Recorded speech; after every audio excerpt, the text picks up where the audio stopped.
Peggy 18.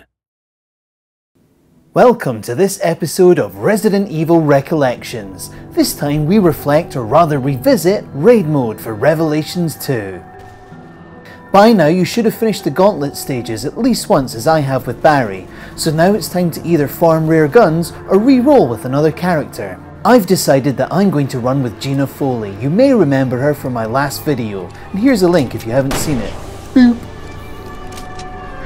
Gina's special move is gesticulating to cause damage, the hip-hop dance being the best gesture to use, because as silly as it looks, it seems to cause the most damage. Out of all the characters, Gina has got a healthy selection of alternative skins to battle it. There's her ill-fated sister Rachel from the first Revelations game, complete with vision-dampening hairdo and wetsuit that should be easy enough to wipe all the gore off.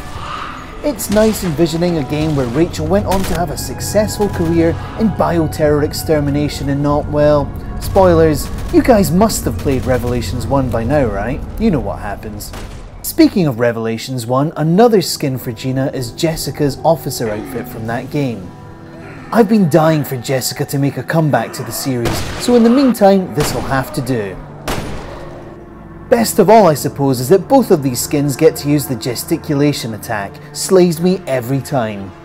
Now, one of my favourite rewards for running the gauntlet was unlocking swishy data code avatar Cypher, the placeholder identity for whomever it is trapped in the raid simulator.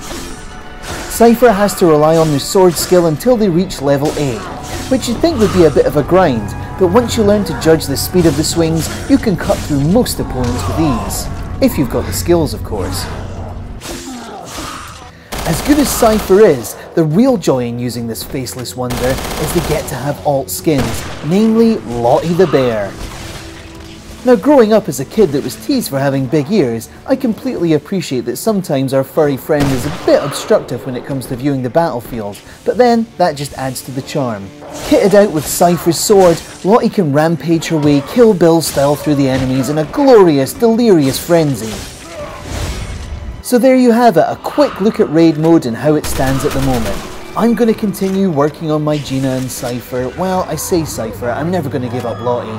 And I'm going to work my way through the gauntlet once more. Hope to see you on there, and I'll be back soon for more Resident Evil Recollections. You know what they say.